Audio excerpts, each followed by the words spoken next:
Abordaremos una de las técnicas profesionales más utilizadas en el mundo del manga japonés a la hora de entintar un proceso. Vamos a utilizar pinceles de diferentes grosores que nos permitirán abordar cada una de las zonas de acuerdo a sus necesidades y características. El pigmento de base que utilizaremos es tinta china y el dibujo de contorno previamente también lo hicimos con tinta. Por supuesto, siempre es muy importante hacer una planificación antes de desarrollar el ejercicio. Siempre trabajaremos de arriba hacia abajo de tal forma que podamos ir controlando la mancha, los contrastes y por supuesto la iluminación en nuestro personaje. En este caso estoy utilizando un pincel de bambú con pelo de camello bastante duro que me va a permitir trabajar de una forma más certera sobre todo los contornos. El papel o soporte que estoy utilizando es papel Canson profesional para dibujo que tiene aproximadamente 340 gramos y 100% algodón. Esto va a permitir que no se deforme o no se hinche a medida que utilicemos grandes cantidades de pigmento y grandes zonas húmedas en todo el desarrollo del proyecto. El ideal es avanzar de una forma pareja, clara y sobre todo que no haya manchas ni demasiados cambios de color. Es casi que imposible lograr que el color del pigmento quede plano a la primera aplicación, es decir, con la primera capa.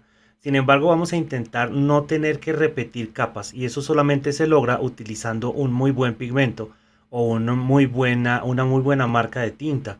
El ideal es que estas tintas sean bastante condensaditas, no tan líquidas, no las vamos a diluir jamás en el caso del entintado plano porque necesitamos que quede lo más negro posible el ejercicio de contrastes. Por supuesto, el dibujo previo es muy importante. En este caso, el dibujo de línea se hizo con ayuda de un rapidógrafo 0.3. La línea no es demasiado gruesa ni tampoco muy sutil, lo que permite que la vinculación con el entintado sea muy sencillo. Esta tinta del rapidógrafo por supuesto es indeleble y no es susceptible o tampoco mezclable con agua. De esa manera no vamos a tener problemas de manchas, no vamos a tener disoluciones y cambios de color o cambios tonales.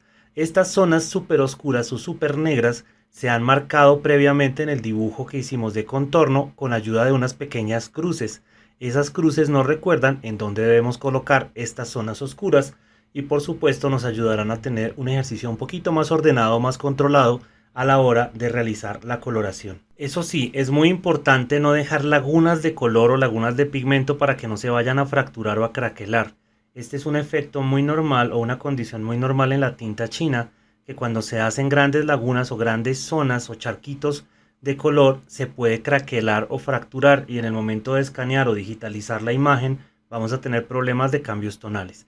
Es normal también que aparezcan cambios pequeños de color entre una zona y otra, teniendo en cuenta que los tiempos de secado no van a ser los mismos, así que lo que podemos hacer para que se humedezca de forma pareja el papel es dejar que se seque la primera capa y una vez esté seca, totalmente seca, podemos hacer pequeños retoques con ayuda del mismo pincel o con ayuda de un marcador permanente para que se nivelen un poco. Sin embargo, pues no hay que desgastarnos demasiado con eso porque hoy en día el proceso de la coloración, el proceso de la diagramación se hará digitalmente y esto por supuesto nos permite hacer pequeños retoques en cuanto al contraste de la nivelación de los colores y los niveles. Sin embargo, si es una ilustración que vamos a dejar como un proceso de arte original o de exhibición, pues por supuesto debemos entonces retocar el proceso de tintas. En ese caso podemos reemplazar la tinta china por un material que sea bastante más cubriente y bastante más oscuro, el cual podría ser tranquilamente acrílicos o wash. Sin embargo, por costos, por manipulación, por tiempos de secado y por versatilidad, en la industria normalmente utilizamos la tinta china como pigmento base. Esta imagen que estamos utilizando el día de hoy, que nos sirve como excusa y como elemento de trabajo, está desarrollada en un tamaño de papel profesional. Eso quiere decir que es 4 veces más grande que el tamaño final de impresión. En este caso es de 11 por 17 pulgadas el tamaño del papel y el área de impresión es muy similar. Eso quiere decir que es una imagen bastante grande, lo que nos va a permitir trabajar muy bien los detalles y una vez se finalice, se haga el proceso de digitalización, se comprimirá y esto hará que los detalles sean mucho más visibles y mucho más perceptibles. Es normalmente la forma en que se trabaja en la industria. Vamos avanzando poco a poco colocando el pigmento. Observen que en el cuenquito, en el tanquecito que tengo en la parte superior, tengo muy poca cantidad de tinta. Y esto se hace porque la tinta china, a medida que la vamos usando y si la dejamos abierta en contacto con el aire, se va a oxidar. Eso quiere decir que de forma natural va a tener una tendencia hacerse amarilla y adicionalmente se va a ir espesando poco a poco porque se va volatilizando el agua y eso hace por supuesto que el aglutinante sea mucho más fuerte y sea un poco más difícil de manejar y genere pequeñas costras y elementos que después son muy difíciles de quitar del pincel. Vamos avanzando poco a poco y cubriendo el desarrollo del personaje. Otra cosa importante es ir dejando que se seque progresivamente para ir viendo los contrastes, para ir analizando los efectos, para ver si es necesario hacer pequeños retoques o simplemente ir avanzando. Voy a cambiar el pincel por uno de cabeza más larga, de cerdas más largas. Este va a tener un nivel de contención más amplio de pintura y me va a permitir jugar además mucho más fácilmente con gota, es decir, voy a trabajar con una zona un poco más espesa de color, mucho más cargada de tinta en el pincel para abarcar grandes zonas un poco más detalladas, es decir, necesito jugar con la forma de la gota y esto solamente se puede lograr con un pincel que tenga las cerdas un poco más largas. Idealmente para los procesos de entintado siempre utilizaremos pinceles angostos, no pinceles abiertos ni tampoco planos. Los de punta de flecha, los de punta de lanza son muy útiles porque nos permitirán jugar muy bien con los diferentes elementos y los diferentes detalles. Si tenemos detalles muy pequeños o pequeñas filigranas de desarrollo a nivel de dibujo, pues entonces utilizaremos pinceles mucho más delgados aún. Vamos avanzando progresiva y lentamente. Otra cosa importante que hay que tener en cuenta es la posición de la mano. Si bien en esta toma que es cenital no se alcanza a notar, de ninguna manera estoy tocando el papel con la palma de la mano o con la base, con el contorno de la mano. Lo que estoy haciendo es manteniendo una buena altura para no tocar ni engrasar el papel. Esto también determina el largo o la longitud de los pinceles que compremos. El ideal es que sean pinceles más bien larguitos para que nos sirvan como un tiento o para que nos permitan mantener una buena distancia entre el papel y la base de nuestra mano. Vamos a cubrir ahora la parte superior de la cabeza poco a poco. No se preocupen demasiado por los detalles de los contornos, porque si es necesario, más adelante los retocaremos con un pincel muy delgado o eventualmente lo haremos nuevamente con un rapidógrafo que tenga un nivel de tinta bastante bueno y sobre todo que nos permita mantener la misma estructura tonal. Es muy importante que estos retoques los hagamos después de haber dejado descansar la tinta al menos una hora, porque si utilizamos los rapidógrafos con la tinta húmeda, el rapidógrafo, el marcador o el elemento que utilicemos se va a dañar. La tinta china que quede en la punta del marcador se va a secar y va a tapar completamente la estructura o la fluidez de la herramienta que utilicemos. Por eso debe estar totalmente seca la tinta. La técnica de entintado por planos es una de las técnicas favoritas y más queridas por los artistas de manga japonés, incluso por los del cómic americano. La idea de esta técnica es que nos permite generar grandes espacios, saturaciones muy fuertes, contrastes de color muy interesantes, efectos y sobre todo una estética extremadamente bella y elaborada. Los planos de color nos permiten generar una vinculación entre la luz, el volumen, la tridimensionalidad y por supuesto la belleza tácita de la pintura. Entonces siempre vamos a encontrar una posibilidad muy interesante en esta técnica específicamente. Por supuesto la podemos alternar con tintas de colores o con pigmentos de colores en caso de que no estemos utilizando o entintando con tinta china. Sin embargo, el ideal de este ejercicio es precisamente que el proceso de digitalización quede casi que perfecto. Voy a cambiar de pincel rápidamente para cubrir estas zonas internas del cuello, para que el proceso de digitalización sea mucho más fácil. El software que se utiliza normalmente para la limpieza de las imágenes y para la depuración de las imágenes, se utilizan dos software profesionales. Adobe Photoshop, que es un generador de imágenes y un manipulador de imágenes bastante interesante, que nos permitirá jugar con los niveles y contrastes muy fácilmente. Sin embargo, tiene la deficiencia que el programa va a manejar la imagen como mapa de bytes, y esto quiere decir que va a perderse un poco la calidad y la definición de algunos de los trazos. Y el segundo software que se utiliza normalmente en la industria es Clip Studio Paint. Este adicionalmente nos permite trabajar las imágenes casi que como vectores, y digo casi porque nos permite mantenerlo como mapa de bytes o hacer alteraciones y vertientes a nivel de vector. Por consiguiente va a ser mucho más definido, mucho más negro, y además nos va a permitir trabajar la diagramación. ¿Qué significa esto? Pues que vamos a poder colocar nuestros globos de texto, los contornos de las viñetas, podemos colocar efectos, tramas, bueno, una gran cantidad de elementos y generar la imagen terminada.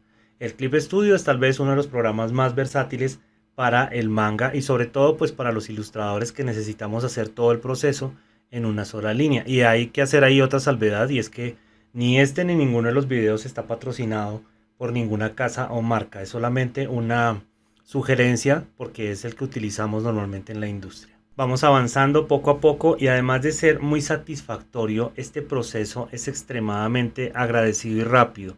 El hecho de trabajar con pinceles hace que se reduzca el tiempo de entintado muchísimo y facilita el ejercicio, además de depuración de los detalles. Como es tan cercano a la pintura, por supuesto nos va a permitir además tener unos efectos, unas visualizaciones y unos desarrollos estéticos realmente muy bellos. Vamos a empezar a trabajar con el pincel de bambú las características del fondo.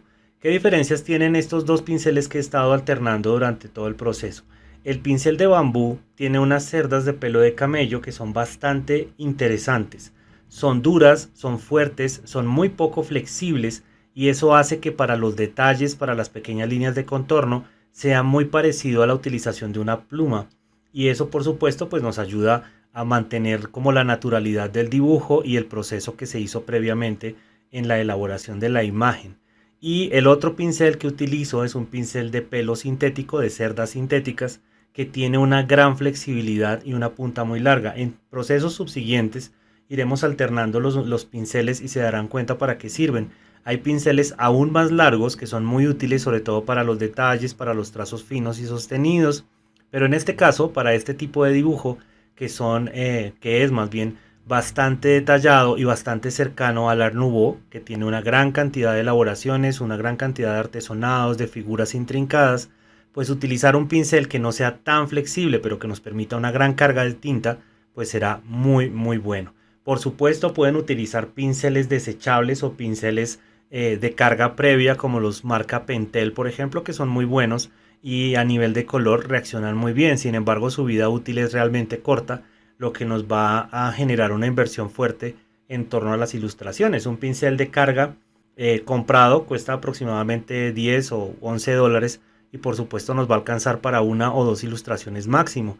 Así que tendremos que hacer una gran inversión. Vamos colocando acá los detalles. Por eso utilizamos siempre los pinceles normales, los pinceles con carga de tinta como este que estoy utilizando, que además, si los utilizamos bien, si los limpiamos muy bien, si los almacenamos bien, pueden tener una vida útil de años. Yo tengo pinceles que tienen 10 u 11 años.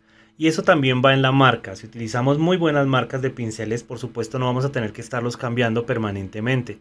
La recomendación pues siempre serán los pinceles, por ejemplo, Winsor & Newton, los pinceles de marca Grumbacher, los pinceles de marca Art Nouveau, que son buenísimos. Entonces son ejercicios que dependen, por supuesto, de cada artista, que se convierten en una inversión. Vamos a ir colocando esos pequeños detalles que después vamos a mejorar un poquito con ayuda de la línea del rapidógrafo, para rescatar un poco la exactitud del artesonado y de la línea que estamos intentando lograr acá en estos accesorios. Y les decía que por supuesto pues los pinceles son una inversión. Cada pincel, por supuesto, si lo cuidamos mucho, va a durar muchísimo, y eso sucede con casi todas las herramientas que no son efímeras. Y hago la aclaración porque eso también me lo preguntan mucho en clase. ¿Cuáles son las herramientas efímeras?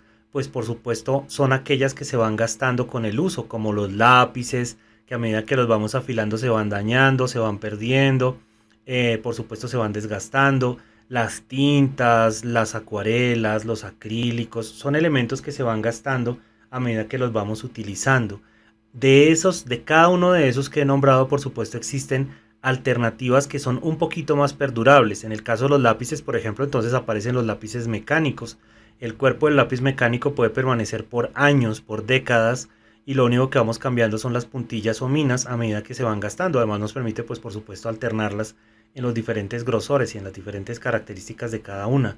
Las acuarelas, entonces tenemos acuarelas de pastilla, o tenemos también acuarelas que son condensadas o concentradas, que duran muchísimo tiempo. Acrílicos que vienen en presentaciones en polvo y que se consiguen por kilos, literalmente duran años, etcétera. Cada herramienta tiene alternativas que duran mucho más: fluidos, medios, aceleradores, etcétera. Ahora, con ayuda de un rapidógrafo, lo que voy a hacer es finalizar el dibujo, específicamente en la estructura de línea. Voy a empezar a rescatar todas esas pequeñas líneas, esos pequeños trazos que son un poco más complejos de hacer con el pincel, aunque por supuesto son posibles. Más adelante veremos todas las técnicas de entintado fino y pulidito con ayuda de pinceles. Vamos a ir avanzando simplemente con el rapidógrafo.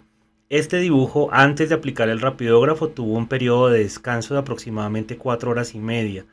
Normalmente lo dejo un poco más, siempre los dejo de un día para otro o una noche entera para que la tinta se acentúe y se estabilice totalmente el color.